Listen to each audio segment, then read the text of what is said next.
All right, and hello, welcome back to my channel. And today is video number 3 on my mental health series. And today it's going to be a little different. Only reason why is because, as you know, last 2 videos I discussed my personal,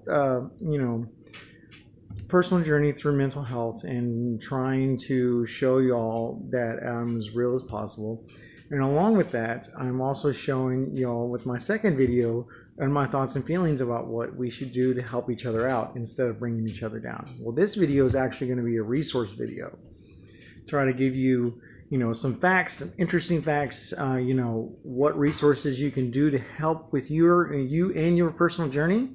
And we can go from there. So, number 1 statistic, teens. Big topic.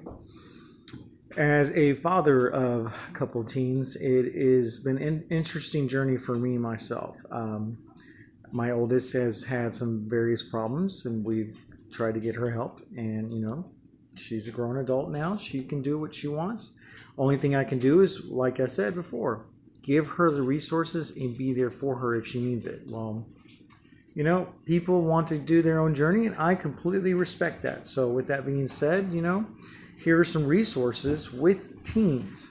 Number 1 thing that I saw with teens is their eating habits. Eating habits is a huge factor into why or how they deal with themselves.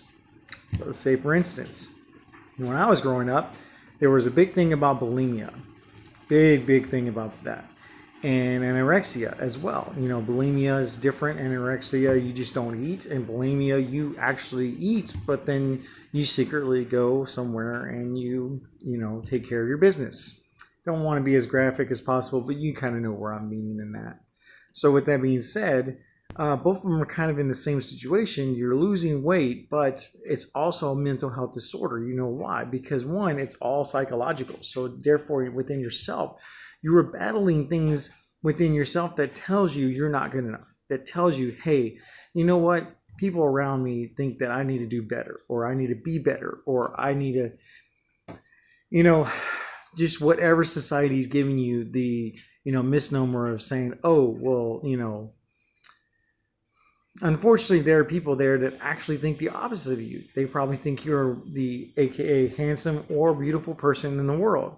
And so therefore, those are the voices that you need to be hearing the loudest. You know why? Because those are the encouraging voices in your life. Yeah, your mom and dad could be part of it, but also you need help with friends and, extended family members. You know why? Is because they also give you the insight and perspective of someone different than they were before. So therefore, whatever the case may be, they're able to help you with your journey and help you through everything that you need to do.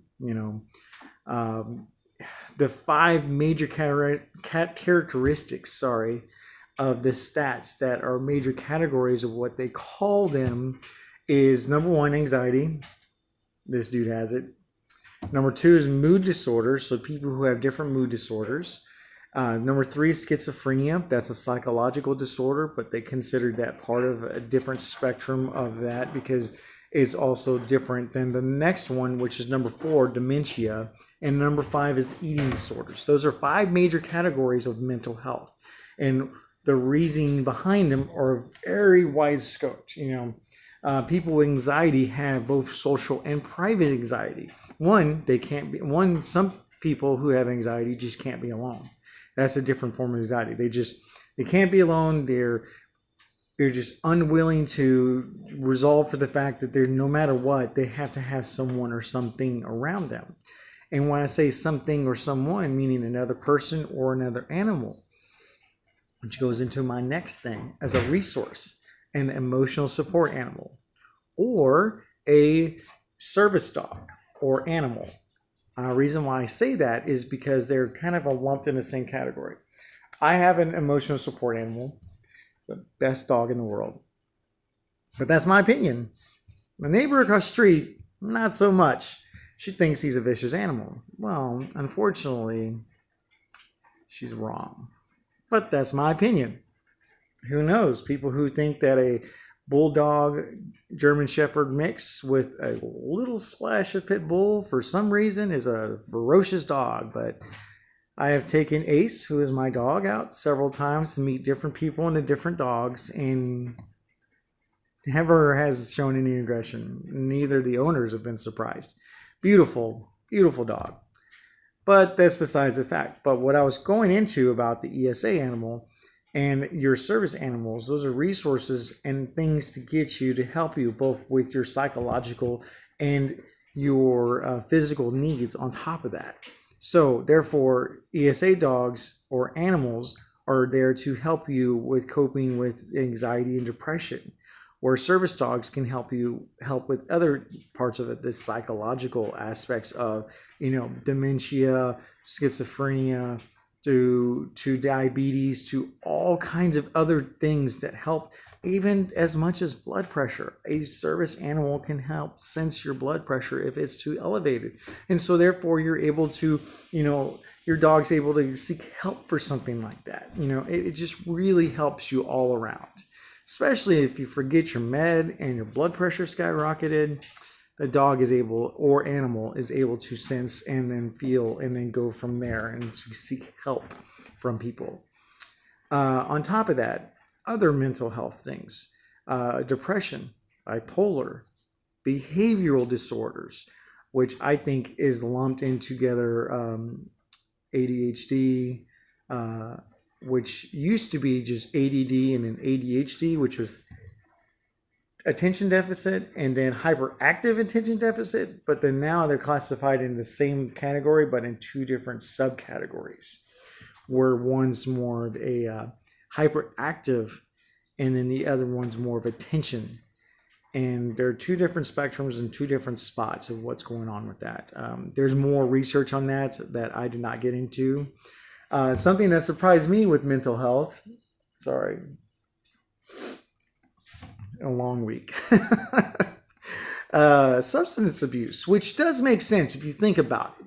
Now, most people might think substance abuse to everyone in the world as something as a substance that is a tangible item. Sometimes it's an intangible item at the same time.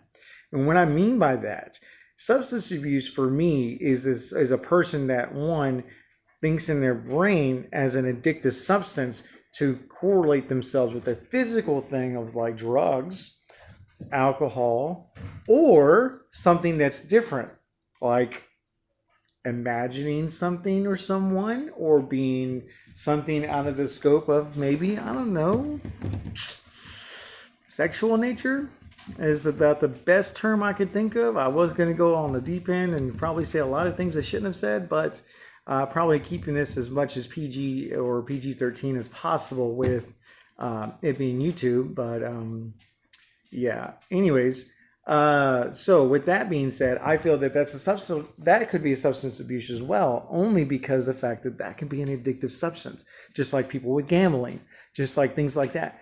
Gambling is a very wide range of forms.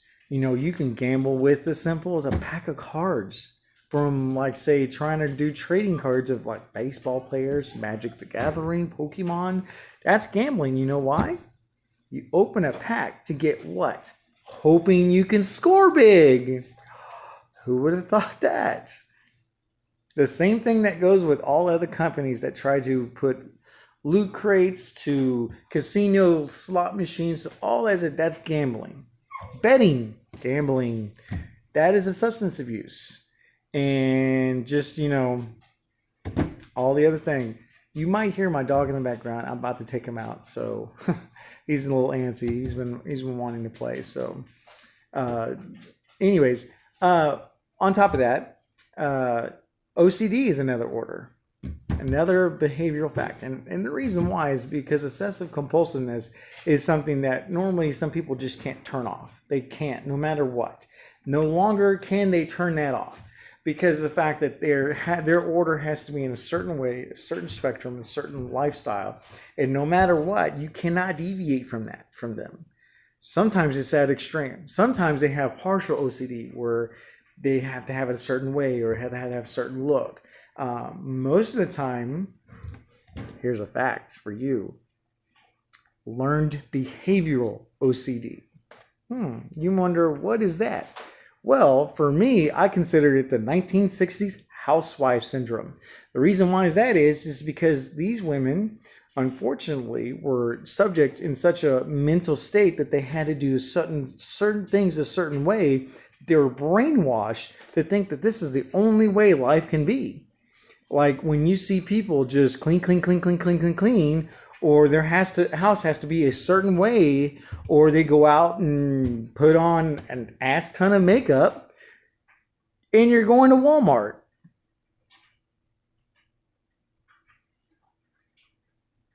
I'm not naming names. I'm not here to do that.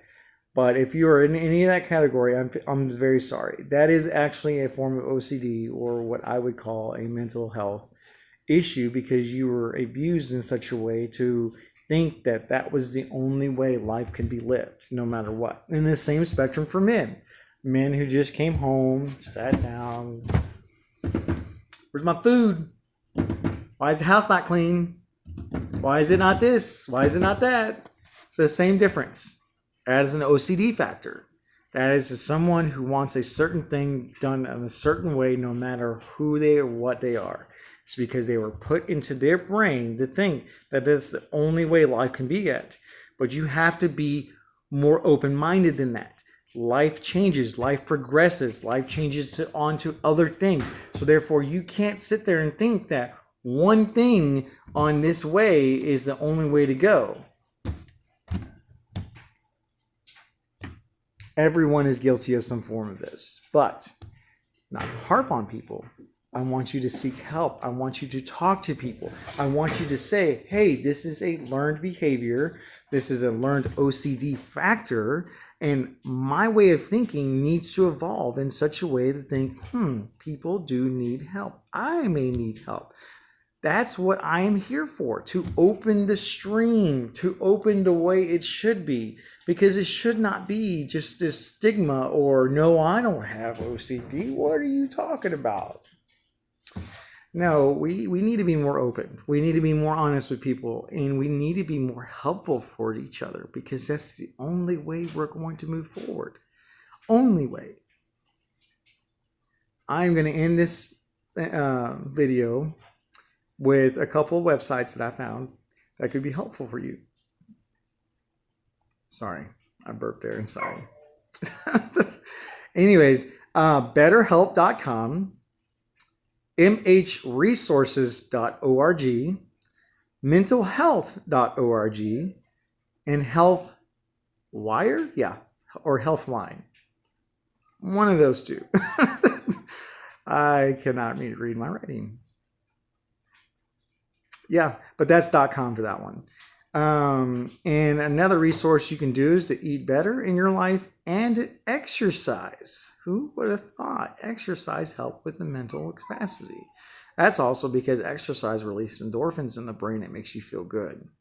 Now, there's all many categories of exercise. I'm not going to go into that. You do you. Anyways, I'm going to end this with a thank you for watching this video. If you liked, comment, share, subscribe, please do. The more people I can reach, the more I can do that. On top of that, I'm here on Twitter and Instagram at NIMREZ. That is my Twitter and Instagram handle. I can love to continue the conversation with y'all, and hope y'all have an amazing day. Bye.